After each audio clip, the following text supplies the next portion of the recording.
The morning sun cast long shadows across the wheat fields of New Terra, a small human colony on the edge of civilized space.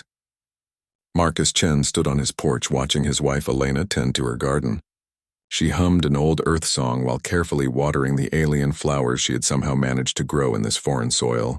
Her dark hair caught the light as she moved between the plants, and Marcus felt that familiar warmth in his chest that came from watching the woman he loved doing what made her happy. "The purple ones are blooming beautifully," Elena called out, pointing to a cluster of exotic flowers that shouldn't have been able to survive in New Terra's climate. But Elena had a gift with growing things. She could make life flourish anywhere. Marcus smiled and sipped his coffee. Real coffee, imported from Earth at great expense, but Elena loved the smell in the mornings. After 15 years together, he had learned that her happiness was worth any cost. Their life on New Terra was simple and peaceful. Marcus worked as a maintenance engineer for the colony's infrastructure, fixing broken water systems and power grids. It was honest work far removed from his previous life. Elena ran the local medical clinic, healing both humans and the few friendly alien species that lived in the area. They had built something good here, something worth protecting. The Galactic Empire had different ideas. The first sign of trouble came when the Imperial ships appeared in orbit without warning. Massive vessels that blotted out the stars, their dark hulls bristling with weapons. The colonists gathered in the town square looking up at the sky with growing fear. "Attention, human settlers," the amplified voice echoed across New Terra. "You are in violation of Imperial Decree 4427. This system has been claimed for strategic military purposes. You have 24 hours to evacuate." Marcus felt Elena's hand slip into his. Her fingers were trembling slightly, but her voice was steady when she spoke. "We can't just leave. The medical supplies, the patients who can't be moved. We'll figure something out," Marcus said quietly, though he knew the Empire wasn't known for extending deadlines or showing mercy. The colony's administrator, a nervous man named Phillips, tried to negotiate. He sent messages to the Imperial fleet, explaining that they were a peaceful settlement, that they had full legal rights to the land they had purchased from the Galactic Council decades ago. The Empire's response was swift and brutal. At Aero 300 hours, plasma fire rained down from the sky. Marcus was thrown from his bed by the first explosion. The house shook as energy blasts tore through the colony's outer buildings. Through the window, he could see the night sky lit up with destruction. The medical clinic was already burning. "Elena," he called out, but she was already moving, grabbing her medical bag from the dresser. "The emergency shelter at the clinic," she said. "There are people there who can't be moved." Marcus caught her arm. "It's too dangerous. We need to get to the underground bunkers." Elena looked at him with those kind eyes that had first captured his heart 20 years ago. "You know I can't abandon them, Marcus. Not when they need help." He wanted to argue, wanted to throw her over his shoulder and carry her to safety. But he knew Elena. She would never forgive herself if she left people to die when she could help them. It was who she was, the reason he loved her so deeply. "Then we go together," he said. They ran through the burning streets, dodging falling debris and plasma fire. The Empire was targeting civilian buildings now, not just infrastructure. This wasn't a military operation. It was extermination. The medical clinic was half destroyed, but the emergency shelter beneath it was still intact. Elena immediately went to work, treating burns and trauma injuries while Marcus helped move the wounded. For 3 hours, they worked side by side as the world burned above them. That's when the Imperial ground troops arrived. The soldiers wore full combat armor, their faces hidden behind reflective visors. They moved through the colony with practiced efficiency, checking every building, every shelter. When they found survivors, they didn't take prisoners. Marcus heard the boots on the floor above them first, heavy metallic steps that spoke of military precision. He looked at Elena, who was bandaging a child's injured arm. The little girl couldn't have been more than 8 years old. "Stay quiet," Marcus whispered to the dozen survivors huddled in the shelter. "Maybe they'll pass by." The footsteps stopped directly above them. The blast door to the shelter exploded inward, torn apart by military-grade charges. Imperial soldiers poured down the stairs, weapons raised. Their leader, distinguished by additional markings on his armor, surveyed the room with cold efficiency. "Survivors," he said into his comm device. 12 adults, 3 children. Requesting orders. The response crackled through his speaker. "No witnesses. Clean termination." Elena stepped forward, placing herself between the soldiers and the injured colonists. "Please," she said, her voice calm despite the fear Marcus could see in her eyes. "These people are hurt. They're not a threat to anyone." The Imperial officer tilted his head slightly, studying her. "You're medical personnel?" "Yes," Elena said. "I'm a doctor. These people need treatment, not—" She gestured at the weapons pointed at them.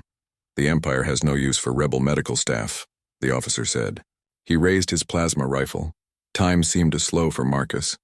He could see Elena's face, still trying to negotiate, still believing that reason and compassion could prevail.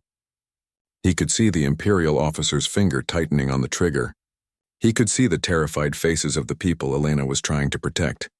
He moved without thinking, throwing himself forward.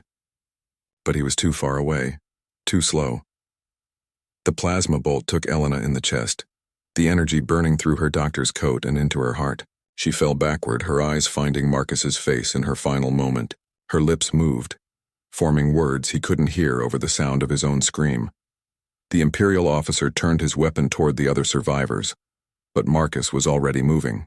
20 years of peaceful life on New Terra hadn't erased the skills he had learned in his previous existence. His hands found the officer's throat before the man could react, twisting with practiced precision. The soldier dropped without a sound. The other Imperials raised their weapons, but Marcus was no longer there. He moved through them like a shadow, using techniques he had hoped to never need again. In 30 seconds, all 6 soldiers were dead, but it was too late for Elena. Marcus knelt beside his wife's body, holding her hand as it grew cold. The other survivors watched in stunned silence, not understanding how their mild-mannered maintenance engineer had just killed 6 Imperial soldiers with his bare hands. They didn't know who Marcus Chen had been before he came to New Terra. They didn't know about the wars he had fought, the missions he had completed, the reputation he had earned and tried so hard to leave behind. The Galactic Empire was about to learn. The surviving colonists stared at Marcus in shocked silence as he gently closed Elena's eyes. The man they had known for 15 years as a quiet maintenance worker had just eliminated 6 Imperial soldiers in seconds, moving with a lethal grace that spoke of extensive combat training. His hands, which they had seen repair delicate electronics and tend to Elena's garden, were now stained with enemy blood. Mr. Chen, the little girl with the bandaged arm, approached hesitantly. "Is Dr. Elena going to be okay?" Marcus looked up at the child, and for a moment his carefully controlled expression cracked. Elena would have known what to say, how to comfort a frightened child in the middle of a war zone. But Elena was gone, and Marcus felt something cold and familiar settling into his bones. "No, sweetheart," he said gently. "Dr. Elena won't be coming back." The child started to cry, and Marcus felt the last of his old life slipping away. For 20 years he had been Marcus Chen, husband and engineer. Before that, he had been something else entirely. Marcus Aurelius Chen, codename Baba Yaga. The ghost story that parents told their children in the outer colonies. The boogeyman that criminals whispered about in the darkness between stars. The most feared assassin in human space. He had earned the nickname during the Proxima Rebellion, when he single-handedly eliminated an entire terrorist cell in one night. The survivors spoke of a man who moved like a shadow, who could kill without sound or warning. They said he was death itself given human form. The name stuck, and over the years it grew into legend. For 30 years, Marcus had been the sharp end of humanity's stick. When diplomatic solutions failed, when military action was too visible, when someone needed to disappear without a trace, they sent the Baba Yaga. He had worked for governments, corporations, and private clients across the galaxy. His reputation was so fearsome that sometimes his mere presence was enough to end conflicts without bloodshed. But that was before Elena. He met her on Kepler Station, where he was recovering from injuries sustained during a particularly difficult mission. She was working as a volunteer doctor in the refugee camps, treating the victims of the very conflicts that had made Marcus wealthy and feared. She saw him favoring his left shoulder and insisted on examining the wound despite his protests. "You're hurt," she said simply. "I'm a doctor. This isn't complicated." But it was complicated because Elena made him want to be something other than a killer. She looked at him and saw potential for good, saw the man he could become if he chose a different path. She never asked about his past, never pushed him to explain the scars that covered his body or the nightmares that sometimes woke him in the night. "Everyone deserves a second chance," she told him once, as they watched the sunrise from her small apartment on Kepler Station. "Even you." So Marcus Chen the assassin died and Marcus Chen the engineer was born. He used his considerable savings to buy them a small house on New Terra, far from the conflicts and violence that had defined his previous existence. For 20 years he had been content to fix broken machines instead of breaking living beings. But now Elena was dead, killed by the very empire he had once served, and the Baba Yaga was stirring to life. "Listen to me carefully," Marcus said to the surviving colonists, his voice taking on a tone none of them had heard before. "The Imperial forces will send a patrol to check on this squad when they don't report in. You need to get to the underground bunkers immediately. Stay hidden until rescue ships arrive." "What about you?" asked Phillips, the colony administrator. "Aren't you coming with us?" Marcus was already moving, collecting weapons from the fallen Imperial soldiers. He checked the power cells on their plasma rifles, tested the weight of their combat knives.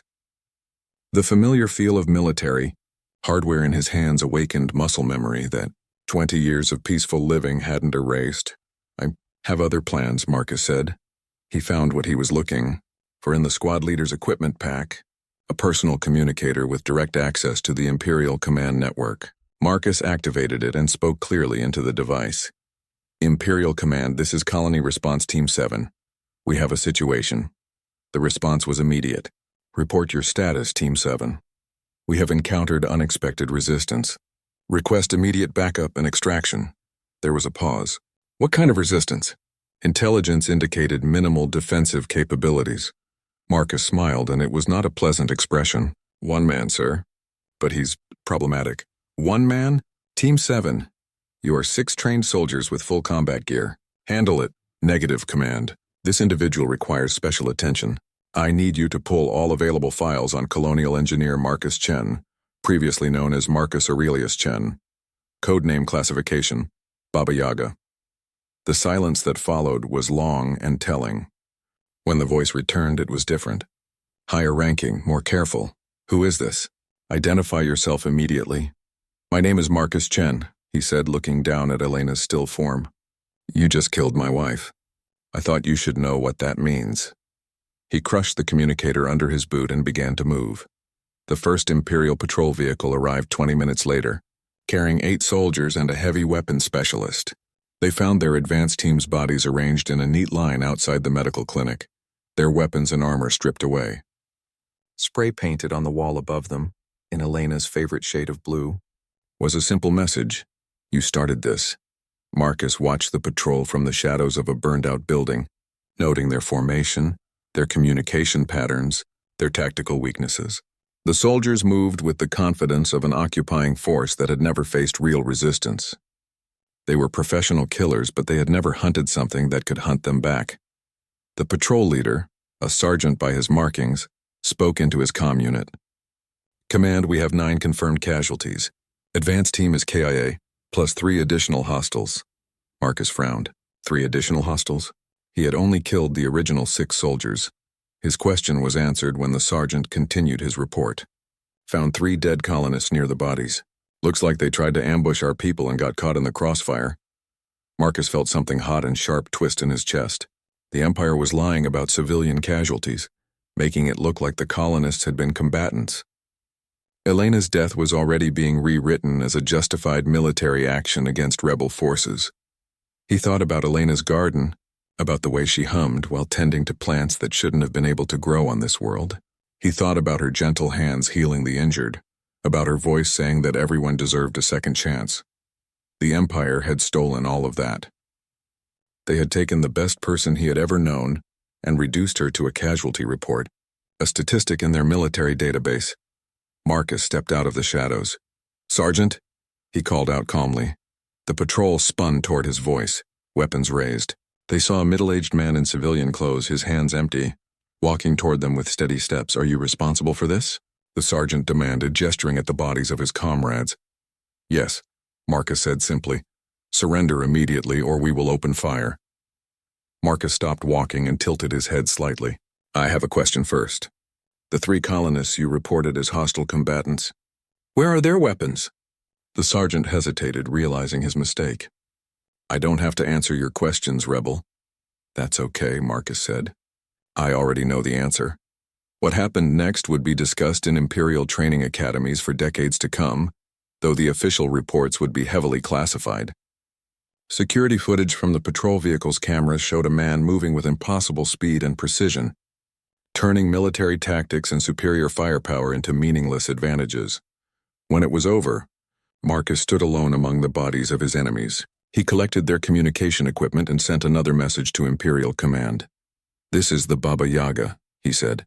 You killed an innocent woman. You tried to cover it up. You made it personal. I want you to understand something very clearly. I am coming for you. All of you. And I am going to show you exactly why they used to tell stories about me in the dark. He paused, looking up at the Imperial ships still orbiting New Terra. You should run. Admiral Kresh of the Imperial Third Fleet read the combat reports with growing disbelief. In the past 72 hours, his forces had lost 43 soldiers to a single man.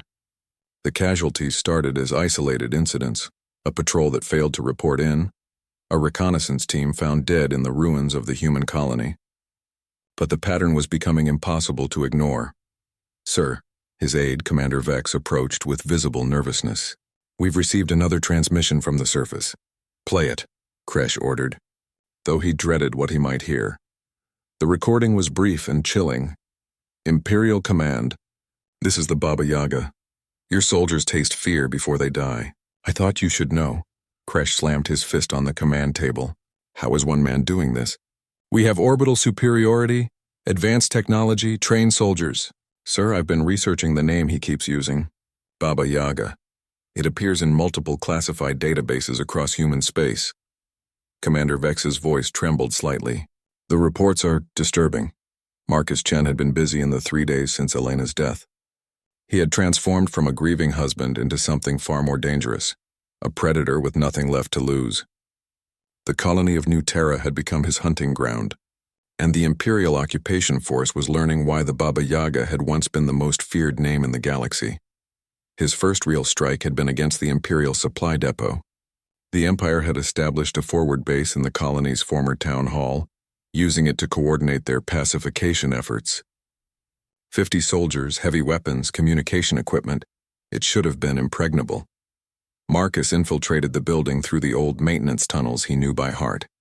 Every pipe, every access panel, every structural weakness was familiar to him from his years of honest work. He moved through the building like a ghost, appearing and disappearing before the soldiers even knew they were under attack. He didn't kill them all at once. That would have been too quick, too merciful. Instead, he picked them off one by one, leaving their bodies where their comrades would find them. Each death was a message, a psychological warfare tactic designed to destroy morale and spread fear.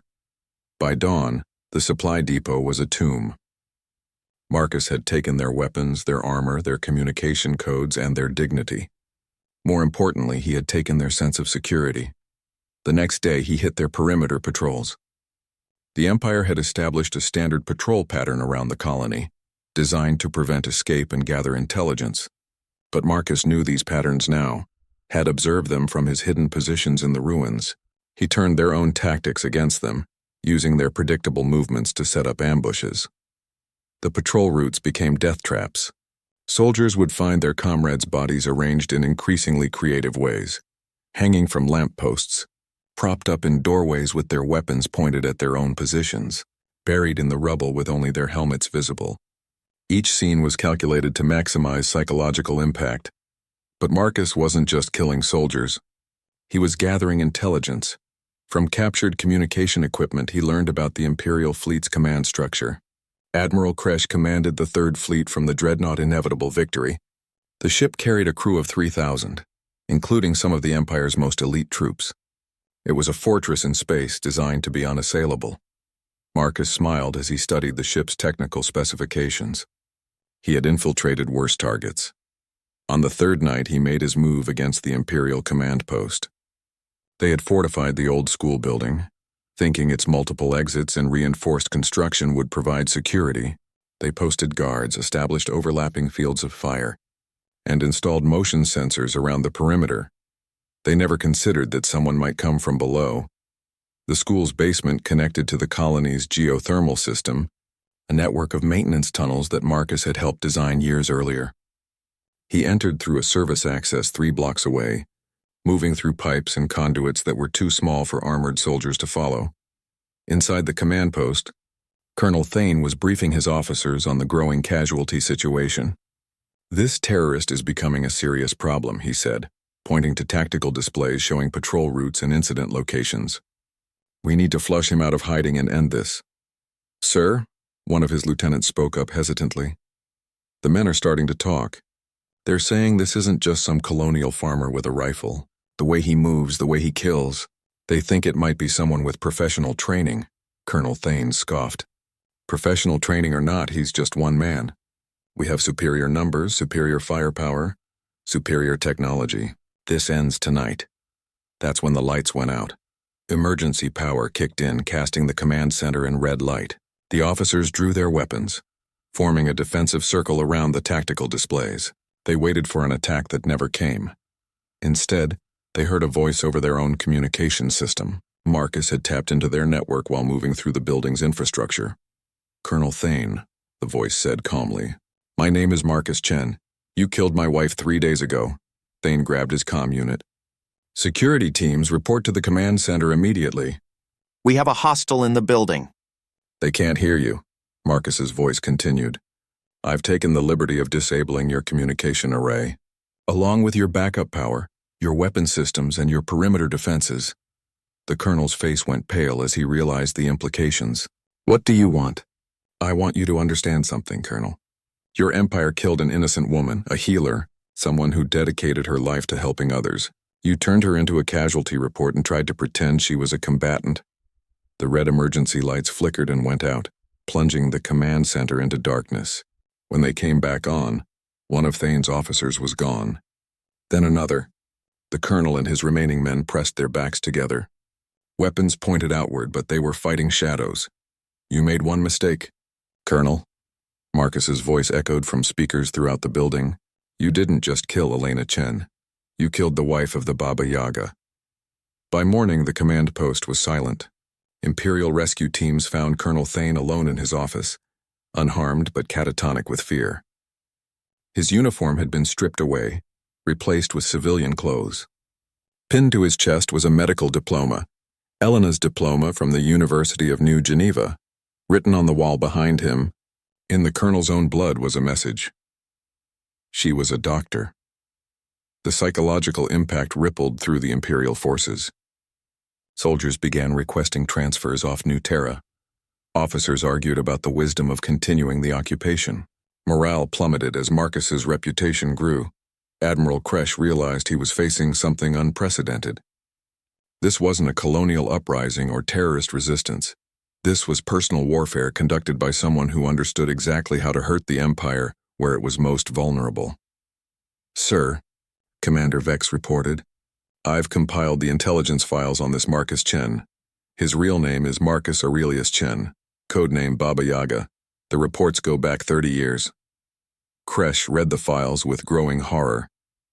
Assassinations, infiltrations, psychological warfare campaigns, all conducted with surgical precision and ruthless efficiency. The man they were facing had once been responsible for ending the Vega insurrection single-handedly, had infiltrated the supposedly impregnable fortress at Kepler Prime, had made entire criminal organizations surrender rather than face his wrath. Why didn't we know about this before we authorized the colony clearing? Kresh demanded. The files were classified at the highest levels, sir, and according to intelligence reports, he retired 20 years ago. Disappeared completely. We had no reason to connect a colonial maintenance worker to the legendary Baba Yaga, Admiral. Kresh stared at the tactical display showing New Terra.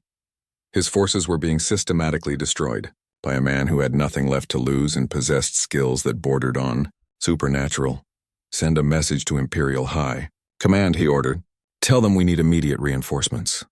Elite troops, intelligence specialists, psychological warfare experts. Everything we have, sir, for one man. Kresh looked at his aide with grim certainty. Commander, we're not fighting one man.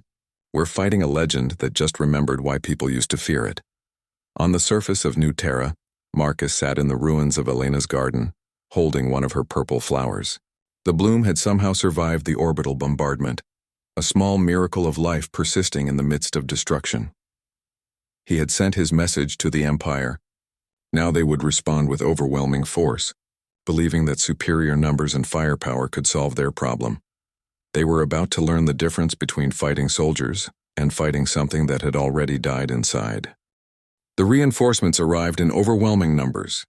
3 additional Imperial fleets materialized in New Terra's orbit, bringing the total force to over 50 warships and 15,000 troops. Admiral Kresh had convinced High Command that they were dealing with an existential threat to Imperial authority. If word spreads that a single human can humiliate our forces, he had argued, we'll face uprisings across the galaxy. We need to end this quickly and decisively. The Empire's response was characteristically brutal. They glass-bombed the entire surface of New Terra, turning the colony into molten slag. Every building, every street, every trace of human habitation was erased in a matter of hours.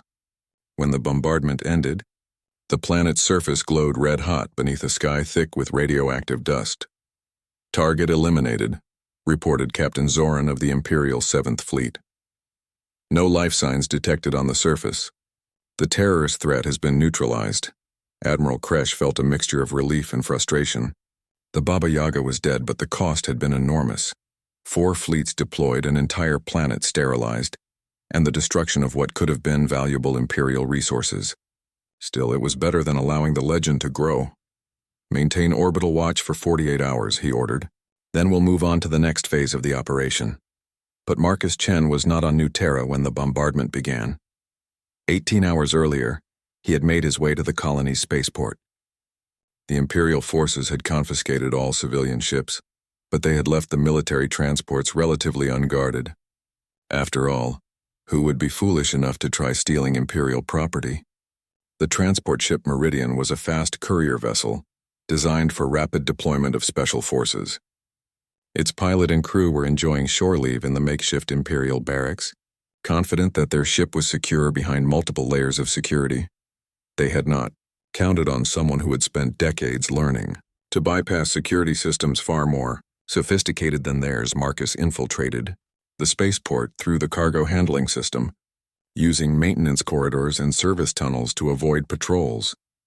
The ship's security codes were child's play to someone who had once broken into the treasury of worlds on Centauri Prime.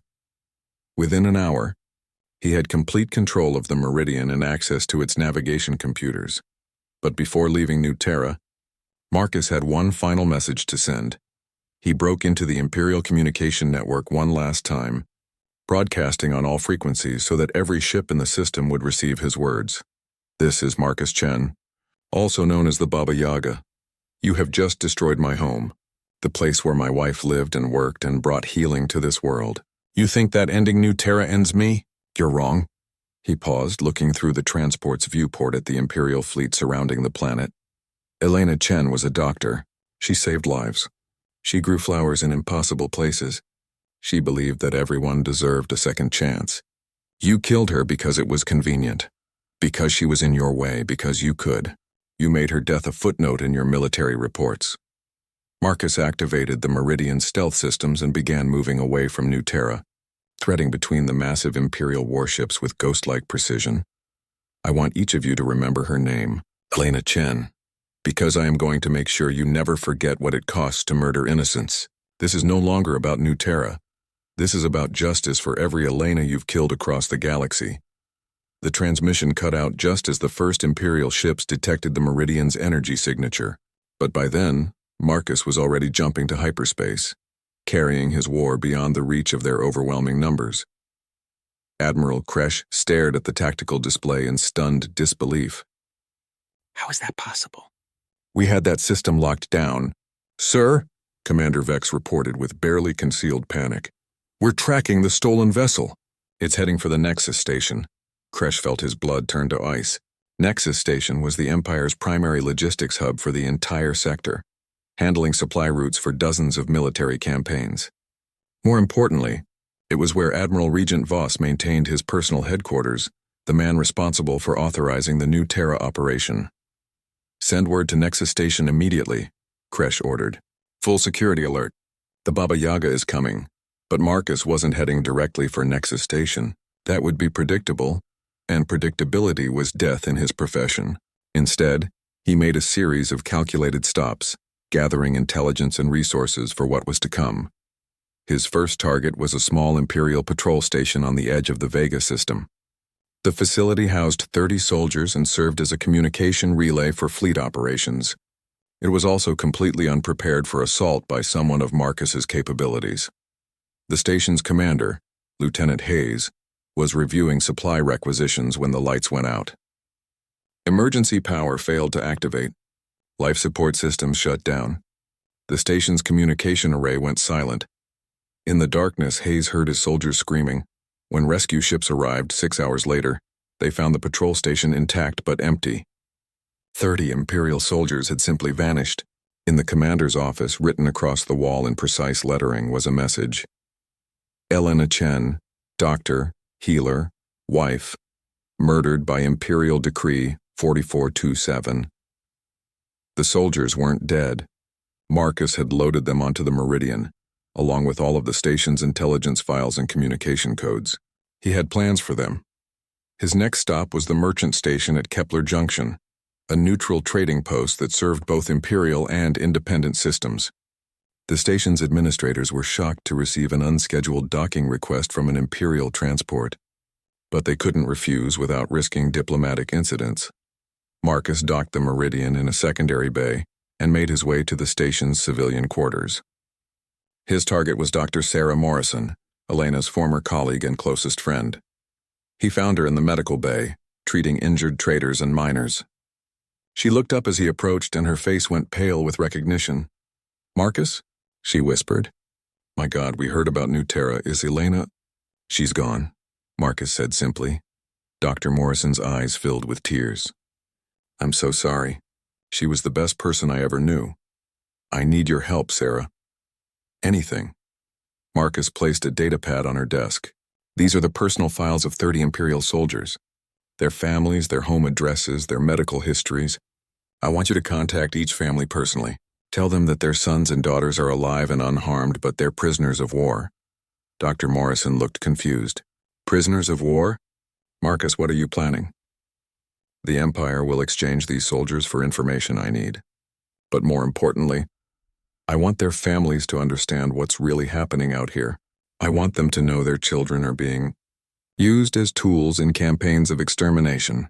He pulled up a holographic display showing the destroyed remains of New Terra. "This is what the Empire does to peaceful colonies. This is what they did to Elena. I want those families to see it, to understand that their government murders innocent people and calls it military necessity." Dr. Morrison studied the images with growing horror. "This is what happened to New Terra? The official report said it was a terrorist stronghold." "The official reports are lies," Marcus said. "Elena was treating injured children when they killed her. The only terrorists on New Terra were wearing Imperial uniforms." Over the next several hours, Dr. Morrison sent carefully crafted messages to 30 families across Imperial space. Each message included evidence of the New Terra massacre, along with proof that their loved ones were safe, but would remain prisoners until the Empire answered for its crimes. The psychological impact was immediate and devastating. 30 families suddenly understood that they had been lied to about the Empire's peacekeeping missions. News began to leak to civilian media outlets, creating a public relations nightmare for Imperial leadership. But Marcus wasn't finished with his message campaign. From Kepler Junction, he transmitted a broadcast to every major news network in human space, both Imperial and independent. The message was simple but devastating. A complete record of the New Terra operation, from the illegal seizure order to the final orbital bombardment. The galaxy watched in shock as Marcus presented evidence of Imperial war crimes, narrated by the calm, precise voice of a man who had nothing left to lose. He showed Elena's medical clinic, the emergency shelter where she had died, the bodies of murdered colonists. He played recordings of Imperial officers discussing the cover-up of civilian casualties. "This is who the Empire really is," Marcus said at the end of the broadcast. "They murder doctors and call them rebels. They burn colonies and call it pacification. They lie to their own citizens and call it security. The broadcast ended with a single image. Elena in her garden, smiling as she tended to her impossible flowers. Her name was Elena Chen. Marcus said, "Remember that when you decide whether the Empire deserves your loyalty." Admiral Regent Voss watched the broadcast from his private quarters on Nexus Station, his face twisted with rage. The political damage was already catastrophic. Civilian populations across the Empire were demanding investigations. Families were questioning their sons' and daughters' service. Independent systems were reconsidering their imperial treaties. "Find him," Voss ordere. 3 weeks after the New Terra broadcast, the Empire was in crisis. Civilian unrest had erupted on 17 worlds, with citizens demanding answers about imperial military operations. The families of the 30 captured soldiers had organized into a political movement, calling themselves the Elena Chen Memorial Foundation, dedicated to exposing imperial war crimes. More dangerous than the political upheaval was the military situation. The Baba Yaga had begun systematically dismantling imperial infrastructure across 3 sectors, targeting supply lines, communication relays, and command posts with surgical precision. Each attack was accompanied by evidence of imperial atrocities, broadcast to civilian populations who were beginning to question everything they had been told about their government. Admiral Regent Voss stood in his command center on Nexus Station, studying casualty reports that made no strategic sense. "Explain this to me again," he demanded of his intelligence chief, Colonel Rask. "The targets appear random, sir, but they're not. He's destroying our ability to coordinate large-scale operations while simultaneously damaging our political standing. Yesterday's attack on the Tau Sadie supply depot cost us 6 months of medical supplies, but he left the weapon stockpiles untouched." "Medical supplies?" "Yes, sir." And he broadcasted footage of the supplies being distributed to refugee camps in neutral space, along with documentation showing how we've been denying medical aid to civilian populations in contested systems. Voss slammed his fist on the tactical display. "He's not fighting us militarily. He's fighting us politically, making us look like monsters to our own people. Sir, there's something else. Our psychological profile suggests he's not just seeking revenge anymore.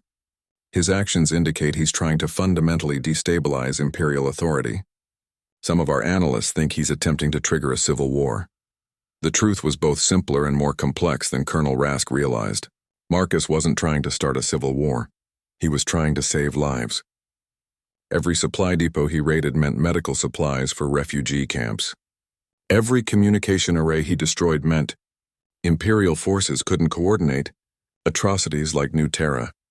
Every broadcast he made meant more. Civilians would understand what their government was really doing in their name, but his primary objective remained personal.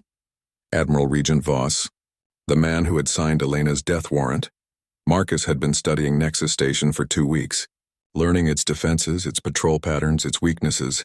The station was a fortress designed to withstand fleet actions, protected by energy shields, orbital platforms, and a garrison of elite Imperial troops. It had been built to be impregnable, but Marcus had infiltrated impregnable facilities before. His approach came from an unexpected direction, not from space, but from within the station itself. Among the refugees he had been helping with medical supplies was a group of maintenance workers who had been forced to service Imperial facilities. They owed their lives to the medicines Marcus had provided, and they were more than willing to help him reach Admiral Regent Voss. "There's a maintenance shaft that connects to the Admiral's private quarters," explained Gina Core, a Nexus Station engineer whose daughter had been saved by the medical supplies from Marcus's raids. "It's not on any official schematics, but I helped install it last year. Emergency access for life support repairs." Marcus studied the technical drawings she provided. "How do you get to the maintenance level without being detected?" "Garbage processing," Gina said. "The waste management system connects to every section of the station. It's automated, so no security patrols. You'd have to time it perfectly with the waste disposal cycles, but it could work," Marcus finished. He looked at the small group of refugees who had gathered to help him. "You don't have to do this. If the Empire discovers you helped me, the consequences will be severe." An elderly man named Tomas stepped forward. "My grandson was on New Terra when your wife died. He was visiting the medical clinic for treatments his family couldn't afford anywhere else. Your Elena saved his life with free medicine and care. The others nodded in agreement. A young woman named Rika spoke up. We all lost someone in Imperial pacification campaigns. The difference is you're doing something about it. Marcus felt a familiar pain in his chest.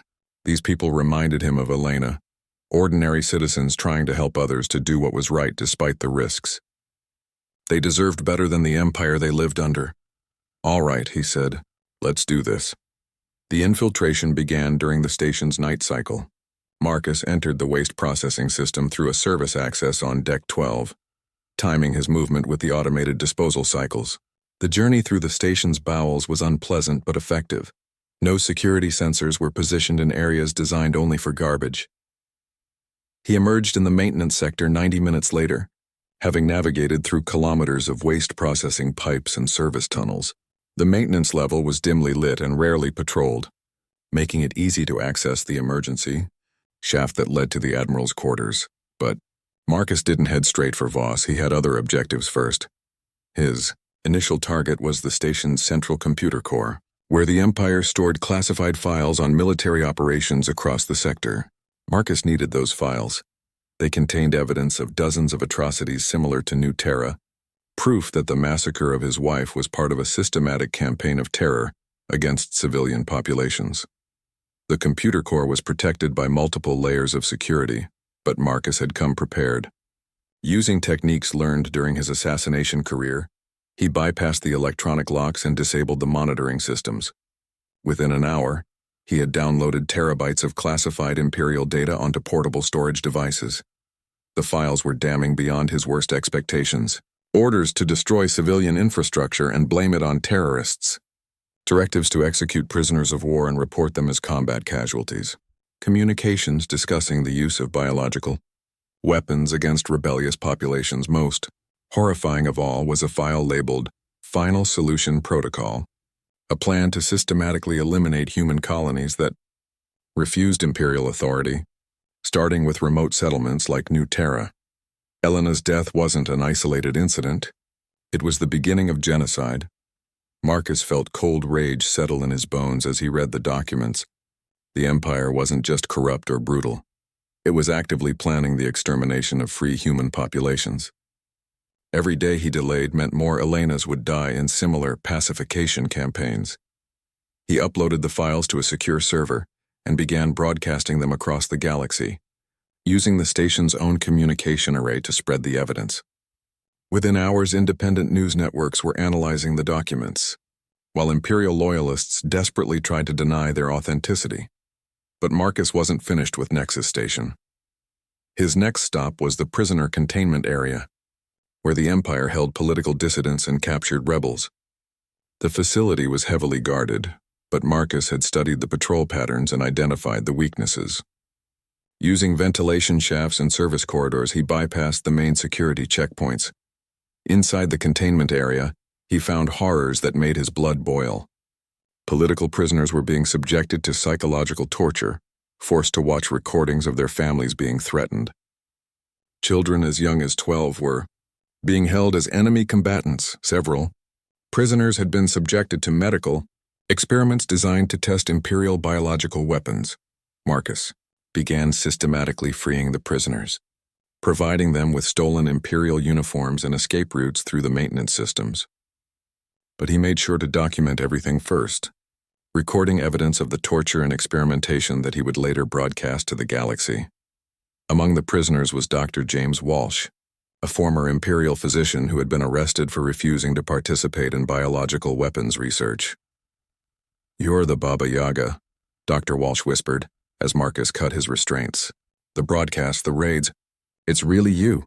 Can you help get these people to safety?" Marcus asked. "Yes, but what about you? There are 3,000 Imperial troops on this station." Marcus checked his chronometer. "In about 10 minutes, they're going to have other concerns." As if summoned by his words, alarms began blaring throughout Nexus Station. Marcus had programmed the computer core to execute a series of system failures. Life support fluctuations, power grid instabilities, communication disruptions. Nothing dangerous to civilians, but enough to throw the military garrison into chaos. In the confusion, Dr. Walsh and the other prisoners began evacuating through the maintenance tunnels, following escape routes Marcus had mapped out in advance. They would make their way to hidden ships that would carry them to neutral space, where they could testify about Imperial atrocities. But Marcus didn't follow them. He had one final objective on Nexus Station. Admiral Regent Voss was in his private chambers, frantically trying to coordinate a response to the security breaches, when the lights went out. Emergency power failed to activate. His personal guards burst through the door, weapons ready, but the room was empty except for their commander. "Sir, we need to evacuate you immediately," his chief of security reported. "We have multiple security breaches, system failures, and confirmed hostile presence in the station." Admiral Regent Voss stared at Marcus Chen across the command center, his hand hovering over the emergency alert button that would summon every soldier on the station. The man sitting in his chair looked nothing like the monster he had expected, just a middle-aged human in simple clothes, with sad eyes and calloused hands that spoke of honest work. "Don't," Marcus said quietly, nodding toward the alert button. "Your soldiers are busy dealing with the system failures I programmed. Besides, if you call them, I'll have to kill them. And I'd prefer not to add more names to the list of people who died because of this conversation." Voss slowly moved his hand away from the controls. "You're him. The Baba Yaga. I used to be. Now I'm just Marcus Chen, widower and engineer, a man whose wife you murdered 3 weeks ago. We destroyed a terrorist stronghold. Collateral damage was regrettable but unavoidable." Marcus stood up slowly, and Voss instinctively took a step back. There was something in the man's movement that suggested coiled violence, like a weapon waiting to be deployed. "Her name was Elena Chen," Marcus said. "She was a doctor. She ran a free medical clinic. She grew flowers that shouldn't have been able to survive on New Terra's soil. She never hurt anyone in her life. The colony was harboring rebels. We had intelligence. You had lies." Marcus activated a holographic display showing the final solution protocol documents he had downloaded. "Your own files prove it. New Terra wasn't harboring rebels. It was selected for extermination because it represented something the Empire couldn't tolerate." Voss looked at the classified documents with growing horror. "How did you access these files?" "The same way I accessed everything else on this station. Your security is impressive, but it wasn't designed to keep out someone like me." Marcus scrolled through the documents, highlighting specific passages. Protocol 17. Eliminate independent human settlements that might serve as examples of successful self-governance. Protocol 23. Classify all civilian casualties as combatants to justify necessary force levels. The Admiral's face had gone pale. "You don't understand the bigger picture. The Empire brings order to chaos, stability to the galaxy. Sometimes difficult decisions must be made." "Difficult decisions?" Marcus's voice remained calm, but there was ice in his tone. "You ordered the systematic murder of 300,000 colonists across 17 systems. Children, families, elderly citizens, all killed because they chose to live free instead of under Imperial rule." He pulled up another file, this one showing Elena's medical records from the colony database. "My wife treated Imperial diseases. Genetic plagues your own biological weapons research created. She saved the lives of Imperial citizens who couldn't afford treatment in your military hospitals, and you killed her because it was convenient." Voss tried to maintain his composure. "One woman's death, however tragic, cannot be allowed to destabilize galactic order. Billions depend on Imperial protection." "Protection?" Marcus laughed, but there was no humor in the sound. "Is that what you call the biological weapons experiments on political prisoners? The systematic torture of children classified as enemy combatants? The forced sterilization programs in the outer colonies?" The Admiral's eyes widened. "How could you possibly know about—" "I freed 237 political prisoners from your detention center tonight. They're very talkative when they're not being tortured. Dr. Walsh was particularly informative about the medical experiments you've been conducting." Marcus moved closer, and Voss found himself pressed against the command center's main display screen. The aging engineer looked tired, worn down by grief and the terrible knowledge he had uncovered. But his eyes held a determination that made the Admiral's blood run cold. "Here's what's going to happen, Admiral. In approximately 8 minutes, every major news network in the galaxy is going to receive a complete archive of Imperial war crimes, along with video testimony from the prisoners I freed tonight. The political damage will be catastrophic. You can't prove those documents are authentic. Imperial intelligence will discredit them as terrorist propaganda. They're being transmitted directly from your own secure servers, using your personal authorization codes. The chain of custody is unbreakable. Marcus smiled grimly. I've learned a few things about information warfare over the years. Voss realized the scope of what was happening. This isn't about revenge anymore. You're trying to bring down the entire Imperial government. No, Admiral. I'm trying to save lives. Every day the Empire continues its current policies, more people like Elena die. More families are destroyed. More children disappear into your detention centers. Marcus activated another display, showing real-time news feeds from across the galaxy. Already, the leaked documents were causing massive civilian unrest on Imperial worlds. Military units were reporting desertion rates as soldiers learned what their government was really doing in their name. The Empire is finished as a political entity, Marcus continued. The question now is whether it dies quietly or takes billions of innocent people with it. That's why I need your help. Voss stared at him in confusion. My help? You're going to order the immediate cessation of all Final Solution Protocol operations. You're going to release all political prisoners from Imperial detention facilities. And you're going to broadcast a full confession of war crimes to the galaxy. The Admiral's composure finally cracked. Are you insane? Even if I wanted to do those things, I don't have the authority. The Emperor himself authorized the Final Solution Protocol. The Emperor is dead, Marcus said quietly. The words hit Voss like a physical blow. That's impossible. He was on Coruscant Prime, surrounded by the Imperial Guard. 2 days ago, the Emperor died of a rare neurological disorder. The same disorder that killed 17 other high-ranking Imperial officials over the past month. Very tragic, very mysterious, very convenient. Voss felt the room spinning around him. You assassinated the Emperor? I'm retired from that line of work, Marcus replied. But I still have contacts in the intelligence community. People who remember what the Empire used to stand for, before it became a machine for murdering innocents. They were very helpful in arranging access to certain secure facilities. The Admiral realized he was looking at something unprecedented, not just a revenge-seeking widower, but the architect of a carefully planned governmental coup. The Baba Yaga hadn't just come back from retirement. He had orchestrated the systematic destruction of the Imperial power structure. With the Emperor dead and the succession unclear, you're the highest-ranking Imperial official still alive, Marcus continued. That makes you the acting head of government. You have the authority to end the genocide, release the prisoners, and order the military to stand down. The other admirals will never accept my authority. There will be civil war. There's going to be civil war anyway. The question is whether it's a short conflict that saves lives or a long one that destroys entire systems. Marcus pulled up tactical displays showing Imperial fleet positions across the galaxy. I've been very busy these past few weeks. 12 of your most loyal fleet commanders have suffered unfortunate accidents. Their replacements are more reasonable. Voss looked at the displays with growing horror. Half the Imperial fleet was now under the command of officers who had been secretly working with the resistance movement. The other half was scattered across distant systems, too far away to coordinate an effective response. You're destroying everything we've built, Voss whispered.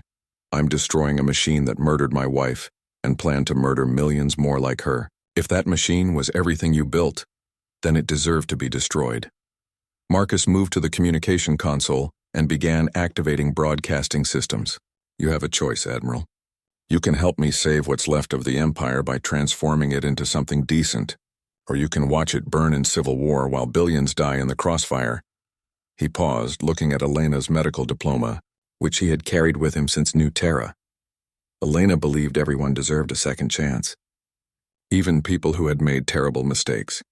I'm offering you that chance now. The opportunity to be remembered as the man who ended the genocide instead of the one who ordered it. Admiral Regent Voss looked around his command center, at the tactical displays showing the collapse of everything he had devoted his life to building. The Empire was finished. That much was clear. The only question remaining was what would rise from its ashes. He thought about the Final Solution Protocol, about the orders he had signed, about the colonies that had been destroyed in his name. He thought about the woman in the medical clinic who had died trying to help injured children. What do you want me to say? He asked quietly. Marcus handed him a prepared statement. The truth, Admiral. For once in your life, just tell the truth. Admiral Regent Voss looked at the prepared statement in his hands, the words that would end everything he had devoted his life to building. The confession detailed decades of imperial war crimes, authorized genocide programs, and systematic oppression of civilian populations. His signature on this document would transform him from a respected military leader into the most reviled figure in galactic history. "If I do this," he said quietly, "they'll execute me for war crimes." Marcus sat back down in the Admiral's chair, looking suddenly exhausted. "Maybe. Or maybe they'll understand that you were the one who finally stopped the killing. Elena always said that what mattered wasn't the mistakes you made, but what you did to make them right." Through the command center's viewports, they could see Imperial ships beginning to break formation, as news of the document leak spread through the fleet. Some commanders were maintaining discipline, but others were openly questioning their orders as they learned the truth about their missions. "The Elena Chen Memorial Foundation," Voss said, reading from his intelligence reports. "The families of your prisoners have organized into a political movement. They're demanding civilian oversight of military operations. They deserve answers. All of them." Marcus pulled up a holographic display showing casualty statistics from Imperial operations across the galaxy. 17 million civilian deaths in the past 5 years, all classified as military necessity. How many of them were doctors like Elena? How many were teachers, farmers, children? Voss stared at the numbers, truly seeing them for the first time. For years, they had been abstractions, statistical reports filed away in military databases. Now each number represented a life, a family, a Elena Chen whose only crime was existing in the path of Imperial expansion. "The final solution protocol was supposed to be temporary," he said, though even as he spoke the words, he knew how hollow they sounded. "A quick resolution to the rebellion problem." "There is no rebellion problem," Marcus replied. "There are only people who refuse to accept that their children should die for Imperial glory. You created enemies by treating free citizens as threats."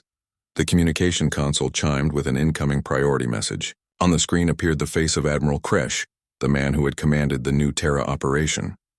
"Admiral Regent Voss," Kresh said urgently, "we have a situation developing across multiple systems. Civilian populations are rising up, demanding investigations into military operations. Several fleet commanders are refusing to carry out pacification orders. We need coordinated response protocols immediately." Voss looked at Marcus, who nodded toward the prepared confession.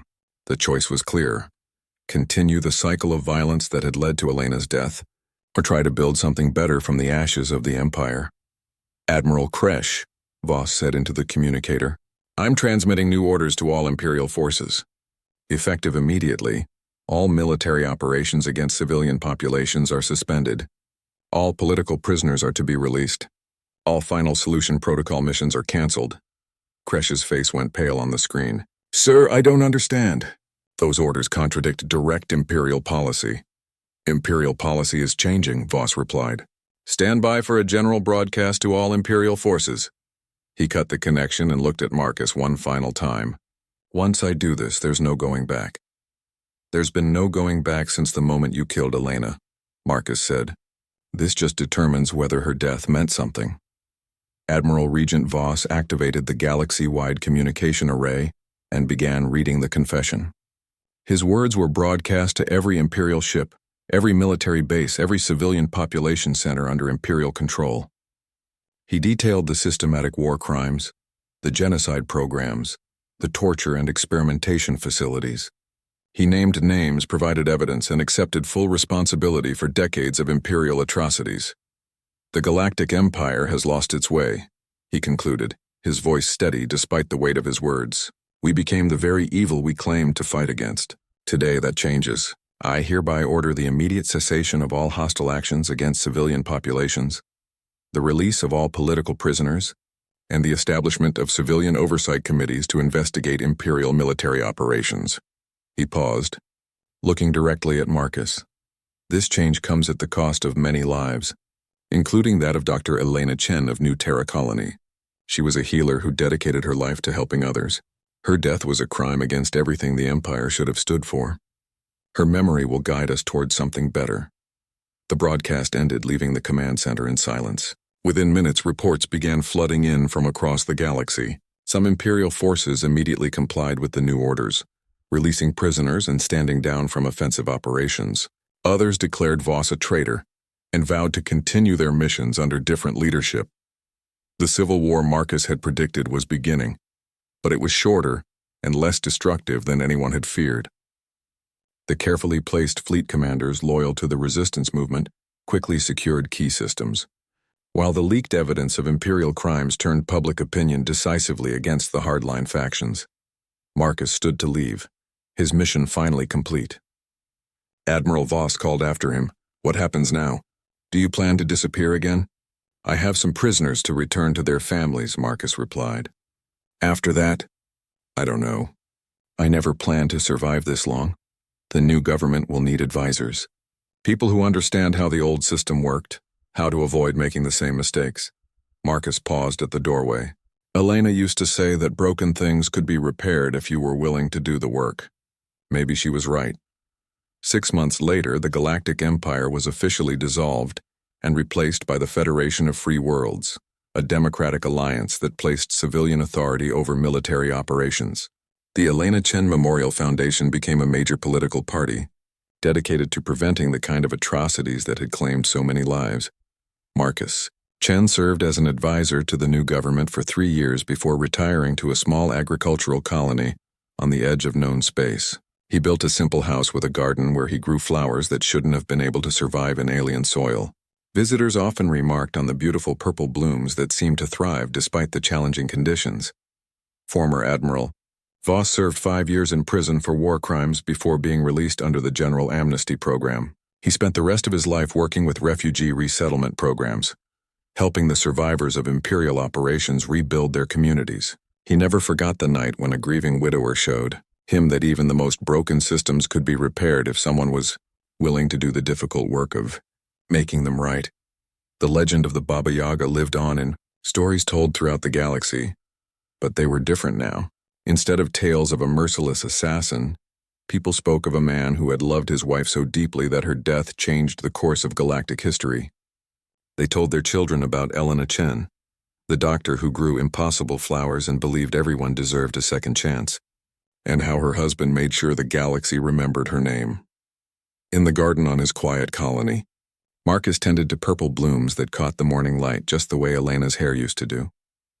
He had kept his promise to her memory, ensuring that her death meant something more than just another casualty report in an imperial database. The galaxy was healing, slowly but surely, growing into something better despite the harsh conditions that had nearly destroyed it. Just like Elena's flowers, life had found a way to flourish in impossible places. And in the quiet moments between dawn and sunrise, when the flowers were at their most beautiful, Marcus could almost hear Elena humming that old Earth song she used to sing in their garden so long ago.